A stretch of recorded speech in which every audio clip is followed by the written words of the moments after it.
Hello students, I am back with chapter number 1, Introduction to Partnership and Partnership Final Accounts. My dear students, in my previous video, we discussed about the meaning, all the features and characteristics of partnership. 8 features we covered up.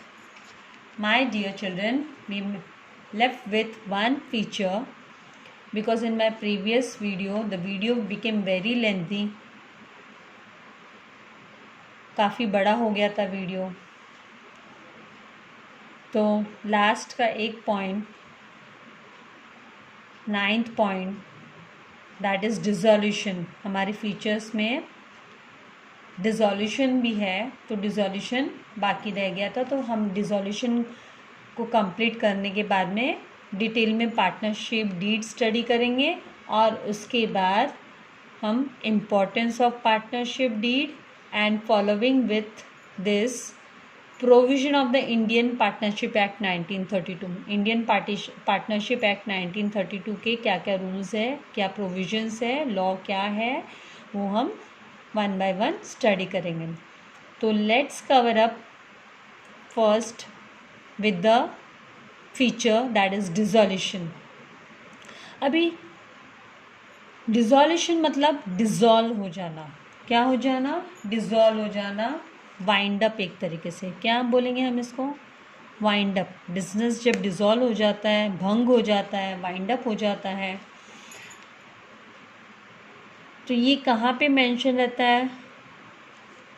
ये भी agreement पे mention रहता है कि business कब dissolve होगा, business कब close down हो रहा है,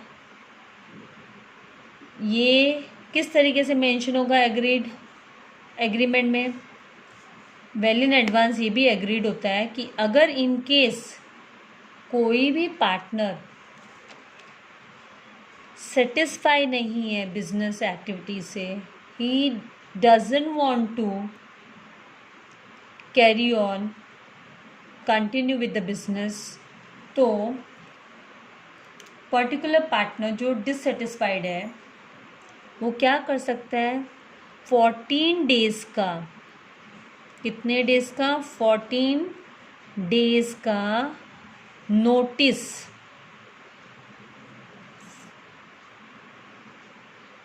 देगा. किसको? पार्टनर्स को 14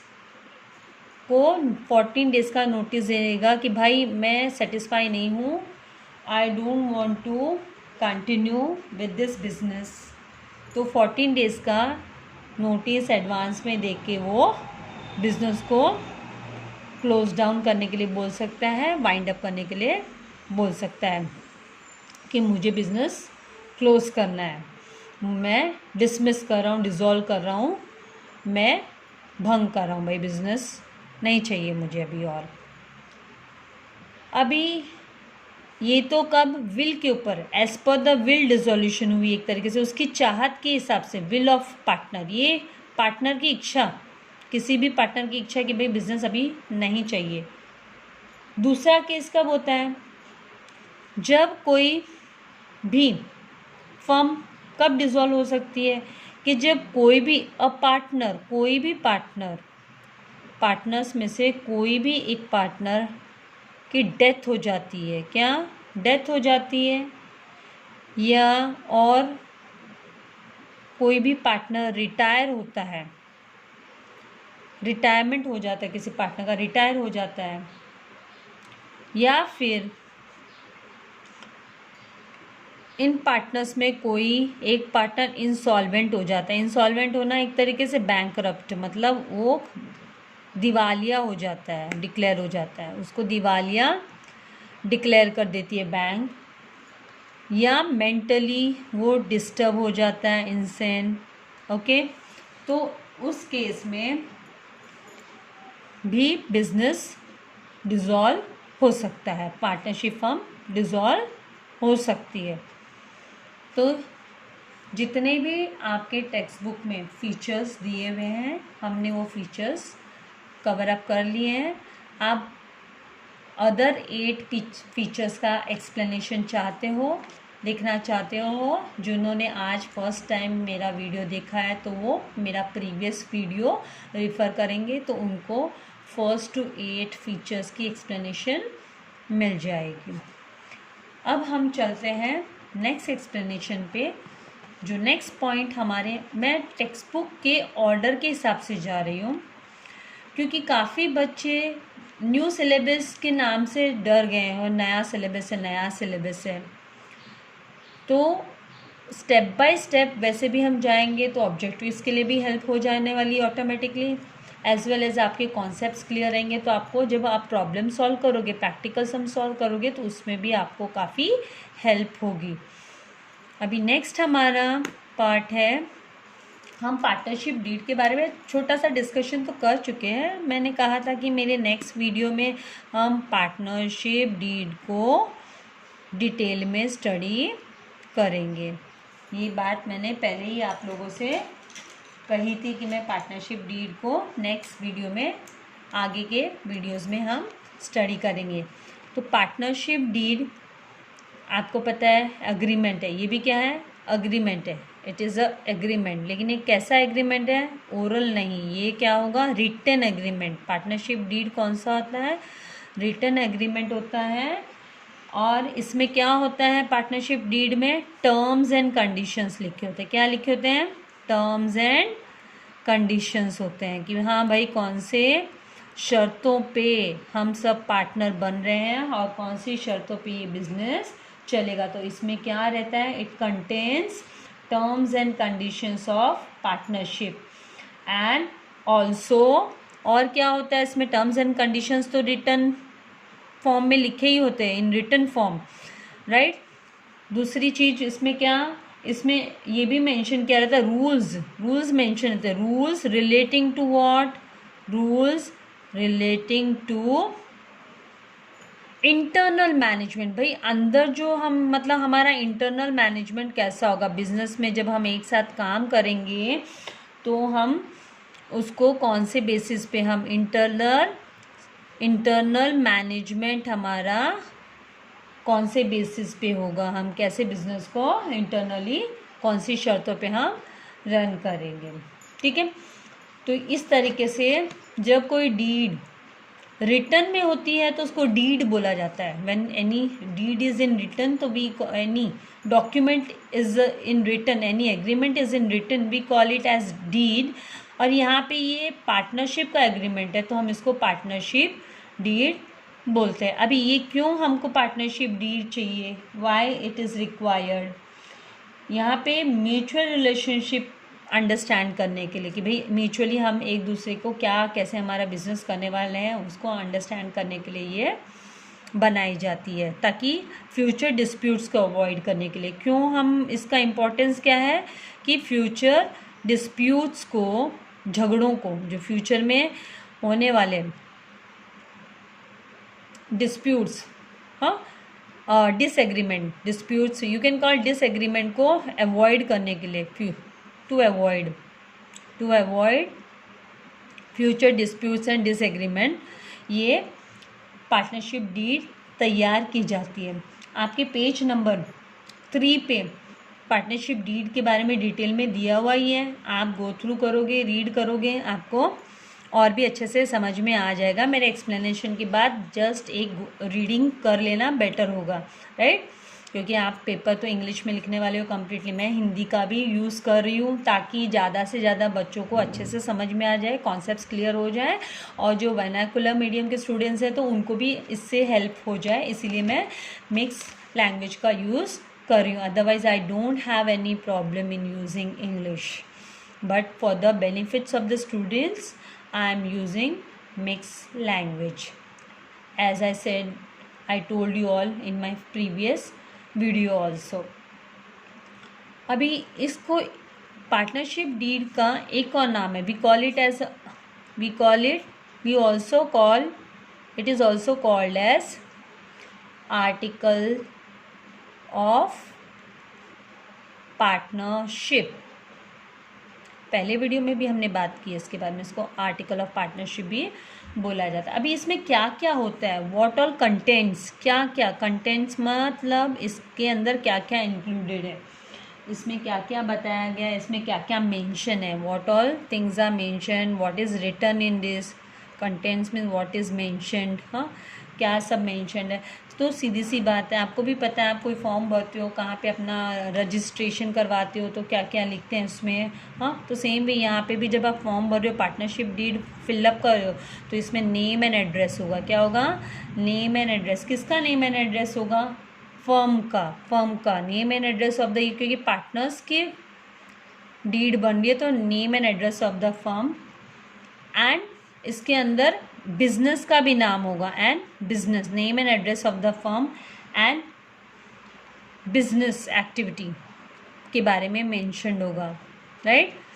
दूसरी चीज़ इसमें क्या मेंशन्ड होगी, अभी बिजनेस के बारे में है, बिजनेस फर्म का नेम एंड एड्रेस हो गया, तो it is better to give name and address of the partners also. So name and address, name and address of all partners, सारे के सारे पार्टनर्स का नेम एंड एड्रेस होगा, कहाँ रहते हैं, उनके नाम क्या है, उनके अता पता, हाँ सब उसमें डिटेल में रहेगा। और उसके साथ साथ ड्यूरेशन भी दी रहेगी पार्टनरशिप की। ड्यूरेशन मतलब टाइम स्लॉट, कितने समय तक, टाइम पीरियड।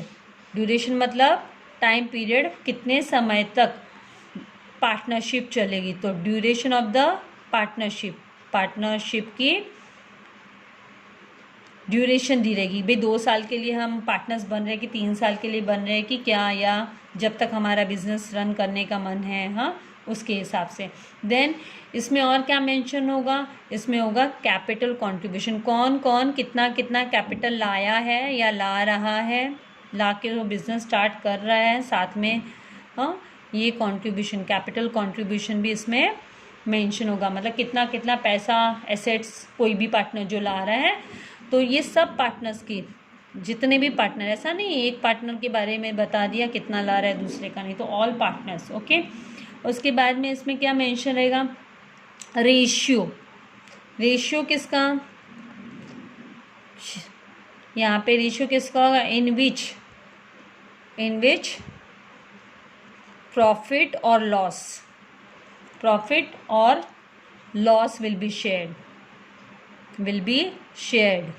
तो प्रॉफिट और लॉस किस में शेयर होगा, ये भी यहाँ पे मेंशन होगा, ये भी दिया होगा। तो हमने यहाँ पे कितने पॉइंट्स कवर अप किए, 4 पॉइंट्स। डीड में कौन से 4 पॉइंट्स होंगे वो कवर अप किए, कौन कौन से पॉइंट्स हैं, name and address of the firm and business activity, then name and address of all the partners plus duration, that is time period of the partnership. Then the third, capital contribution given by all the partners, assets लाया है कि cash लाया है क्या, okay. Then the fourth, ratio in which profit and loss will be shared, कौन से ratio में profit and loss share होगा वो भी यहाँ पे मेंशन रहेगा, इसके अंदर पार्टनरशिप डीड में दिया होगा कि भाई कौन कौन ला रहा है, ठीक है। क्या प्रॉफिट एंड शेयर करने का रेशियो क्या है, उसके अकॉर्डिंगली सब मेंशन रहेगा। नाउ अब हम आते हैं नेक्स्ट, हमारे 4th पॉइंट हो गया, 5th पॉइंट पे और क्या मेंशन करेंगे डीड में, प्रूफ है ना ये एक तरीके से। और डीड में एग्रीमेंट में क्या मेंशन रहेगा कि आपके राइट्स, ड्यूटीज़ एंड लायबिलिटीज़ क्या है, क्या योर राइट्स, पार्टनर्स के राइट्स, कौन कौन से हक हैं उनको, ड्यूटीज़ उनके दायित्व कौन कौन से हैं, मतलब वो accountability, duties is nothing but accountability, वो किस किस चीज़ के लिए अकाउंटेबल है, तो अकाउंटेबिलिटी क्या है उनकी, रिस्पॉन्सिबिलिटी भी उनकी क्या है, हम एंड लायबिलिटीज़ मतलब यहाँ पे भी वो किस किस चीज़ के का पेमेंट उनको करना है, क्या है उनके लायबिलिटीज़ कितने हैं, उनके दायित्व क्या है पार्टनर्स के, वो सब मेंशन रहेगा। देन 6th क्या है यहाँ पे, प्रोविजंस रिलेटेड टू एडमिशन, मतलब आपके प्रोविजंस बोले तो वेल इन एडवांस रूल्स बनाए होते हैं, provisions means what, well in advance जो रूल्स लिखे होते हैं, तो provisions related to what, related to admission, अगर कोई एडमिशन बोले तो यहाँ पे क्या स्कूल कॉलेज का एडमिशन नहीं, यहाँ पे किसका एडमिशन होगा, बिजनेस फर्म में तो एडमिशन किसका होगा, पार्टनर्स का होगा, राइट। तो रिगार्डिंग पार्टनर्स प्रोविजन मतलब rules regarding the admission of new partner, नया पार्टनर कोई आ रहा है तो, या कोई रिटायर हो रहा है, रिटायरमेंट ऑफ, जब पार्टनर रिटायर हो जाता है, कोई एक पार्टनर रिटायर हो गया तो फिर क्या प्रोविजंस, क्या रूल्स फॉलो होंगे। हाँ, फिर डेथ, अगर किसी की डेथ हो जाती है, सडन डेथ हो जाती है तो क्या होगा, एक्सेट्रा ऑफ अ पार्टनर, ये सब इसमें मेंशन रहेंगे। भाई प्रोसीजर क्या होंगे, मतलब क्या रूल्स होंगे, हाँ वो मेंशन रहते हैं। एडवांस में भी हम कौन से बेसिस पे हम एक साथ म्यूचुअल अंडरस्टैंडिंग के साथ काम कर रहे हैं, हमने क्या रूलिंग हमारी डिसाइड किया, क्या हमने रेशियो डिसाइड किया, वो सब यहाँ पे रहेंगे। अभी 7th पॉइंट में यहाँ पे किसके बारे में डिस्कशन होगा, rate of interest on capital. भाई कैपिटल पे अगर सब पार्टनर्स ने कैपिटल लाया, किसी ने 10,000 लाया, किसी ने 20,000 लाया, कोई 30,000 ला रहा है, मान लो इक्वल नहीं लाया है, तो लोग आपस में डिसाइड करेंगे कि ठीक है भाई हम फिर है ना उसके ऊपर इंटरेस्ट लेंगे।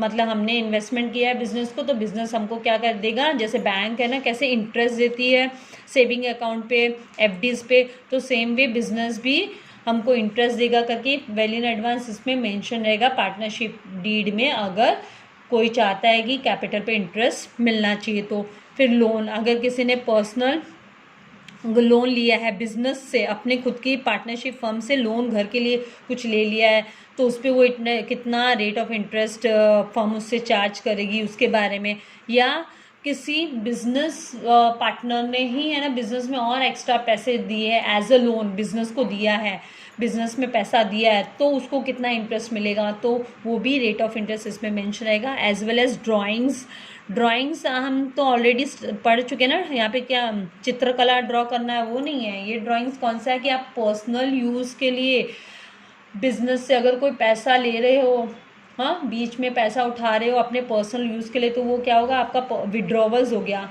Withdrawals from the business for personal use, तो उसको ड्राइंग्स बोला जाता है। तो ये सब भी इसमें रेट ऑफ इंटरेस्ट यहाँ पे कीवर्ड क्या हुआ, रेट ऑफ इंटरेस्ट यहाँ पे मेंशन रहेगा।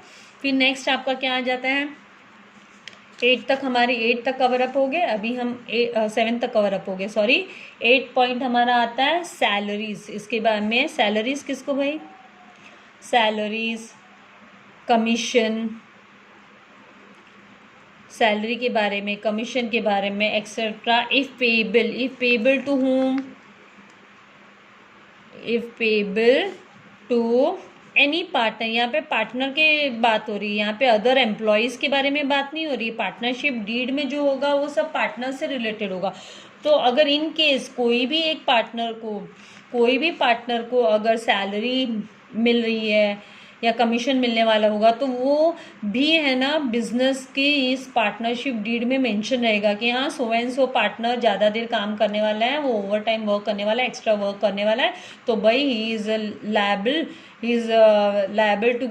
एलिजिबल टू गेट सैलरी, उसको सैलरी मिलनी चाहिए। अगर कोई अपना एक्स्ट्रा टाइम दे के बिजनेस में के लिए ज़्यादा एफर्ट्स डाल रहा है, कोई अच्छी डीलिंग करवा रहा है, बिजनेस डील करवा रहा है, तो वो बोलेगा भाई मुझे कमीशन मिलना चाहिए, आप लोग तो दूसरी जगह पे भी काम करके अर्न कर रहे हो, अब मुझे तो कमीशन तो मिलना चाहिए, तो मैं एक्स्ट्रा एफर्ट्स डालूँ, तो वो पहले ही मेंशन रहना चाहिए पार्टनरशिप डीड में। ओके, नेक्स्ट हमारा पॉइंट आ गया 9th पॉइंट, यहाँ पे होगा सेटलमेंट। सेटलमेंट की बात हो गई, सेटलमेंट मतलब समझौता, हाँ सेटलमेंट करवा देना किसी भी, तो यहाँ पे settlement of what, settlement of accounts, accounts का settlement of accounts on dissolution. कब सेटलमेंट हो गया अकाउंट्स की, अगर कोई फर्म डिसॉल्व हो जाती है, वाइंड अप हो जाती है, क्लोज डाउन हो जाती है, dissolution of the firm, settlement dissolution of the firm के, ओके। तो यहाँ पे डिसॉल्यूशन पार्ट हम ऑलरेडी डिस्कस कर चुके। 9th पॉइंट, यहाँ पे भी ये 9th पॉइंट दिया, 9th आपका फीचर भी डिसॉल्यूशन ऑफ द फर्म दिया है, तो उसी हिसाब से यहाँ पे कैसे अकाउंट डिसॉल्व होंगे, वाइंड अप कैसे करेंगे, सारे लेजर्स कैसे क्लोज करेंगे, तो वो सब भी इसमें पार्टनरशिप डीड में मेंशन रहेगा। नाउ आपका 10th क्या है, मेथड ऑफ सेटलमेंट। आप कौन सा किस तरीके से, कौन से टाइप से सेटलमेंट करोगे? तो मेथड ऑफ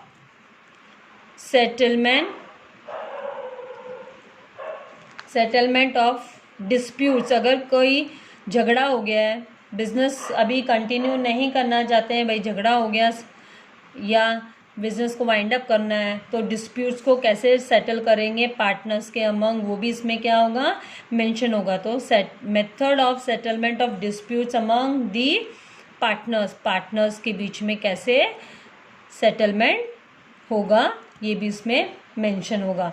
एंड आपका 11th पॉइंट यहाँ पे लास्ट बट नॉट लीस्ट, अगर कोई और पॉइंट्स अगर पार्टनर्स चाहते हैं कि वो पार्टनरशिप डीड में any other matter relating to business, right, relating to the conduct of business, carry out of the business, relating to the conduct of business है, एक्टिविटी, बिजनेस एक्टिविटी से related कोई भी point है, extra partner अपने तरफ से कुछ add करना चाहता है तो वो यहाँ पे ऐड कर सकता है। जैसे एक्स्ट्रा बोले तो क्या हो सकता है, समझो कौन सा बैंक अकाउंट, कौन से बैंक में operating bank account, method of operating bank account, authorised to operate the bank account, कौन ऑथराइज्ड होगा, कौन कौन बैंक अकाउंट को ऑपरेट करेगा, division of work of the firm amongst the partner, या कोई भी बोलते हैं ना हम लोग कि कौन से कंडीशंस में, अदर टर्म्स एंड कंडीशंस जिसके ऊपर पार्टनर्स एक साथ आए हैं, म्यूचुअल रिलेशनशिप्स को फॉलो करने वाले हैं, वो कहाँ तक आगे बिजनेस को रन करने वाले, तो ये सब इसमें, और वो कौन सा, जैसे method of valuation of goodwill हो, गुडविल कौन से मेथड से वैल्यूएशन करेंगे गुडविल का, तो methods of valuation of goodwill, ये भी एक एग्जाम्पल है। तो बहुत सारी चीज़ें हैं जो डिपेंड करता है एवरी पार्टनरशिप फर्म जब स्टार्ट होती है तो पार्टनर्स पे कि वो कौन कौन से पॉइंट्स को मेंशन करना चाहते हैं apart from these. Okay, now 11 points we have recovered about the partnership deed. अभी इसका इम्पोर्टेंस क्या है, आप ये पढ़ते पढ़ते तो इसका इम्पोर्टेंस समझ ही गए होंगे, फिर भी in short let me explain you the importance of partnership deed. Partnership deed का इम्पोर्टेंस क्या है, इसका फ़ायदा क्या है, इसके बेनिफिट क्या है, क्यों हमें बनानी है ये तो बहुत important, it is very important document. अभी ये इम्पॉर्टेंट डॉक्यूमेंट क्यों है, अब तक समझाते समझाते आप सब समझ गए होंगे क्यों है, क्योंकि इट कंटेन्स, क्या कंटेन करते हैं ये, it contains all the terms and conditions,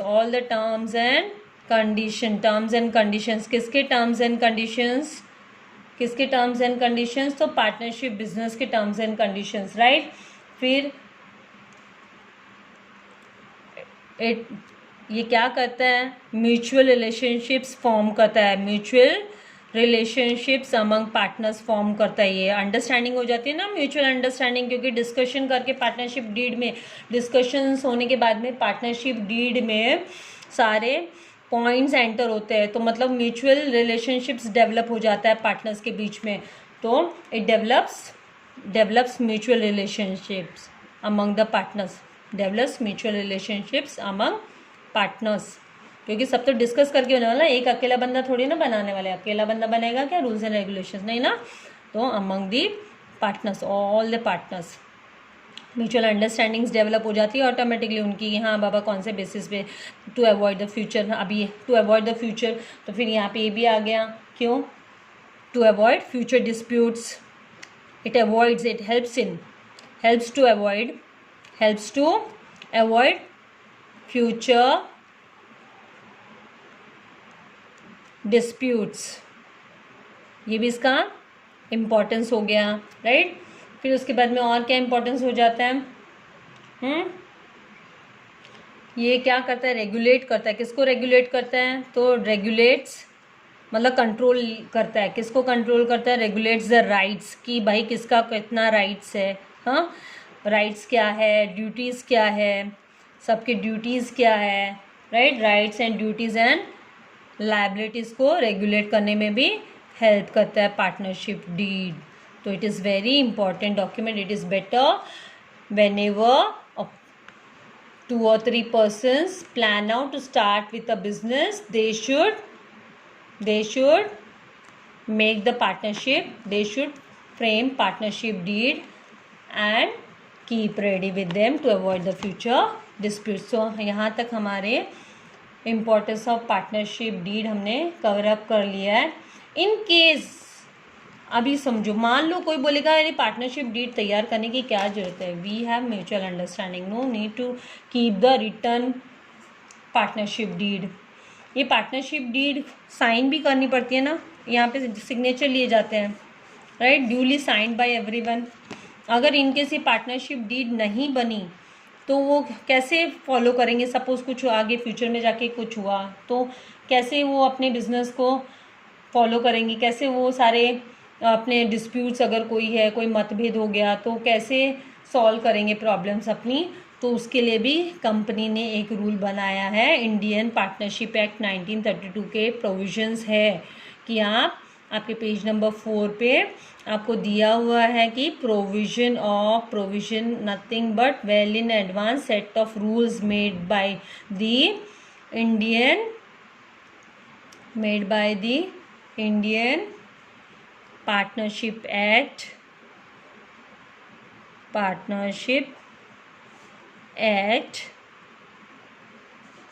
1932। Okay, तो इसमें क्या बोला है? अगर इन केस समझो, in case partnership deed silent है, partnership deed silent partnership deed है। साइलेंट मतलब उसमें कुछ भी नहीं दिया है, किस चीज़ के बारे में नहीं दिया, अबाउट एनी पॉइंट कुछ भी बोला नहीं है to solve the issue. Partnership deed is silent, तो ये इश्यूज कैसे सॉल्व होंगे? To solve issues, if partnership deed is silent to solve issue, तो फिर कैसे सॉल्व होंगे? तो ये कौन सॉल्व करेगा? तो इंडियन पार्टनरशिप एक्ट इसको सॉल्व करेगा। कौन सॉल्व करेगा? पार्टनरशिप एक्ट 1932 इसको सॉल्व करेगा। कैसे सॉल्व करेगा? उसके सेक्शन से, अंडर सेक्शन, उसके सेक्शंस में बताया गया है, under section 12 and 17, under section 12 and 17 आपको ये जो फॉलोइंग अभी 1 by 1 मैं आपको इश्यूज़ बताऊंगी कि कौन से इश्यूज़ के बारे में बताया गया है कि क्या करना है क्या नहीं करना है। ओके, सो पहला इशू क्या है? Following issues, the following issues are the following are the issues, right. तो कौन कौन से इश्यूज सॉल्व हो सकते हैं as per the under section 12 and 17 of partnership act 1932? तो फॉलोइंग इश्यूज़, पहला डिस्ट्रीब्यूशन ऑफ, क्या करेंगे? डिस्ट्रीब्यूशन ऑफ प्रॉफिट कैसे डिस्ट्रीब्यूट होगा? डिस्ट्रीब्यूशन ऑफ प्रॉफिट, अगर पार्टनरशिप डीड साइलेंट है, पार्टनरशिप डीड क्या है? साइलेंट पार्टनरशिप डीड है, तो प्रॉफिट का क्या होगा, कैसे डिस्ट्रीब्यूट होगा? अगर पार्टनरशिप डीड साइलेंट है तो आपको याद रखना है कि इक्वल रेशियो होगा। क्या होगा? इक्वल रेशियो में, इक्वल सब समझते हैं, एक बराबर का, इक्वल रेशियो में, सेम रेशियो इक्वल रेशियो में डिस्ट्रीब्यूट होगा प्रॉफिट एंड लॉस दोनों भी, profit and loss P&L, profit and loss same ratio में डिस्ट्रीब्यूट होगा। दूसरा यहाँ पे क्या मेंशन किया है? Second point, interest on drawings बोलेंगे तो क्या होता है? इंटरेस्ट ऑन ड्राइंग्स, क्लिक हुआ, ड्राइंग्स मतलब बिजनेस से पर्सनल विड्रॉवल्स करते हैं, बिजनेस में से लेते हैं पर्सनल यूज़ के लिए, राइट। तो as per the provision of Indian partnership act 1932 यहाँ पे इंटरेस्ट ऑन ड्राइंग्स कंपल्सरीली अगर कुछ भी नहीं दिया है, date of drawing is not given, अगर if the date of drawing, अगर आपके क्वेश्चन में, ये हमको बहुत इंपॉर्टेंट है, these are very important as per your very important as per your practical sums point of view also, कि आप इंटरेस्ट ऑन ड्राइंग्स, अगर आपको क्वेश्चन में फाइनल अकाउंट सॉल्व करने के टाइम में क्वेश्चन में आपको इंटरेस्ट ऑन ड्राइंग्स दिया है लेकिन उसमें डेट नहीं दिया, if the date is not given, तो आप क्या करोगे? डेट इज नॉट गिवन तो आपको 6 मंथ का एवरेज लेना है। क्या करना है? 6 मंथ इंटरेस्ट कैलकुलेट करना है, 6 मंथ इंटरेस्ट कैलकुलेट करना है। इंटरेस्ट आपको कितना कैलकुलेट करना है? 6 महीने, average of 6 month, average of, आप एवरेज लोगे, एवरेज ऑफ 6 मंथ इंटरेस्ट आप लोगे, चार्ज करोगे, you will charge 6 month interest, 6 month interest will be charged on drawings. Then आपका थर्ड पॉइंट यहाँ पे क्या दिया है? Interest on partners loan, interest on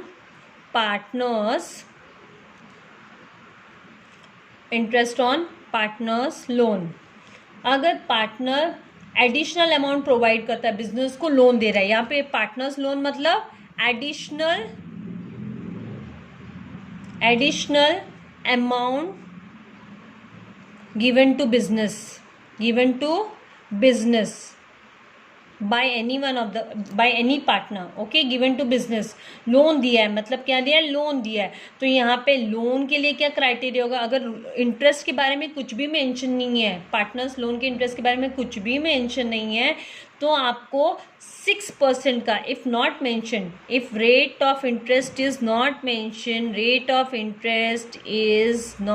mention, आपके क्वेश्चन पॉइंट ऑफ व्यू से भी है, rate of interest is not mention मतलब नॉट गिवन, तो आप कितना चार्ज करोगे? Then 6% per annum interest will be charge, 6% per annum मतलब पर ईयर, पर एनम मतलब एनुअल 1 साल का, okay. Interest will B charged, okay. उसके बाद में फोर्थ हमारा पॉइंट क्या आता है? Interest on capital. Fourth point क्या आएगा? इंटरेस्ट ऑन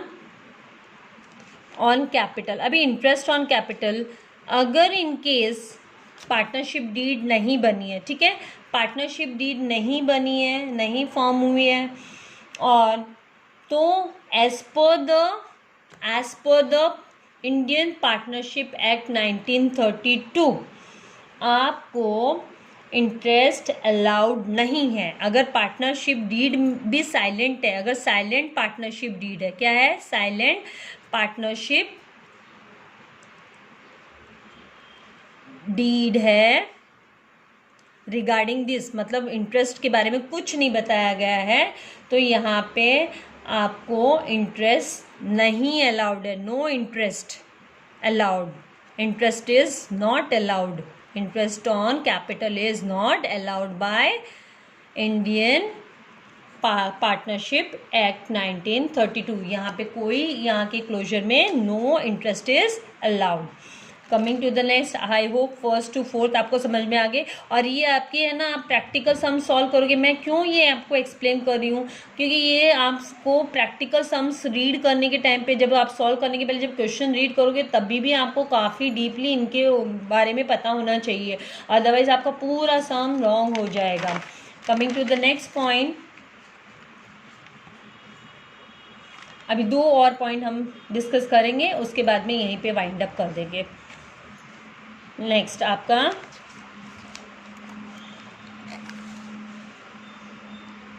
फिफ्थ, सैलरी के बारे में, सैलरी और कमीशन। अब ये सैलरी और कमीशन किसके बारे में? आउटसाइडर की बात नहीं हो रही है यहाँ पे टू पार्टनर्स के बारे में बात हो रही है, कि अगर कोई पार्टनर्स को सैलरी या कमीशन चाहिए तो उसके रिलेटेड है। यहाँ पे क्या है? इंडियन पार्टनरशिप एक्ट 1932, कोई भी सैलरी, नो सैलरी, कौन बोलता है no salary? Indian partnership act, year आपको पता है 1932। नो सैलरी, नो कमीशन, किस लिए भाई? तुम्हारा बिजनेस है, हाँ, अपने ही बिजनेस के लिए काम कर रहे हो, कोई अलाउंसेस नहीं मिलेगा, नॉट अलाउड। एक्स्ट्रा काम किया तो क्या हो गया? Not even for extra work. आपने एक्स्ट्रा किया है तो क्या हो गया? You have done for your business, हाँ, नॉट फॉर एक्स्ट्रा वर्क। आपको कुछ नहीं मिलने वाला है। अगर ये प्रोविज़न अगर पार्टनरशिप डीड में मेंशन है, उन्होंने एग्रीमेंट में मेंशन किया, if it is agreed in the agreement, partnership deed में मेंशन है तो ठीक है, अदरवाइज आपको no salary, no commission, not for even any extra work for the firm, you will not get anything else. Last आपका point है admission of new partner. अगर business में कोई नया पार्टनर आना चाहता है, कोई आके न्यू ज्वाइन करना चाहता है, राइट, तो as per the partnership act, अगर पार्टनरशिप डीड में नहीं है तो पार्टनरशिप एक्ट 1932 के हिसाब से no outsider is allowed. No, हम यहाँ पे सारे के सारे प्रोविजन स्टडी कर रहे हैं इंडियन पार्टनरशिप एक्ट 1932 के, तो no outsider is allowed unless and until सारे के सारे पार्टनर्स अग्री होते हैं, आपके बिजनेस में कोई दूसरा पार्टनर नहीं आएगा। No outsider is allowed without consent of all the partners, without consent. Consent मतलब सबकी सहमति होनी चाहिए ना, एक मत होना चाहिए, हाँ, सारे के सारे पार्टनर अग्री करने चाहिए। एक बोलेगा भाई मैं आने देना चाहता हूँ, आने दो, ऐसे नहीं चलेगा, all should agree on the point. So this is how, my dear students, I have covered up with the Indian Partnership Act 1932 and इसके पहले हमने पार्टनरशिप डीड भी कवर अप कर लिया है, तो ऑलमोस्ट हमारा थियोरी पार्ट कवर अप हो गया है। अभी मेरे नेक्स्ट वीडियो में हम methods of capital account study करेंगे। सो आज का सेशन मैं यहीं पे वाइंड अप करती हूँ। Before leaving I would like to thank you for watching my video. I want you all to subscribe it and ज़्यादा से ज़्यादा लोगों को प्लीज़ डू फॉरवर्ड, सो सबको हेल्प हो सके। अकेले लेके नहीं बैठना, सबको शेयर कीजिए। और before going, once again I request you all to press the bell button, so next time whenever I upload my new video you will get the notification quickly. Thank you for watching my video. God bless you all. Bye bye.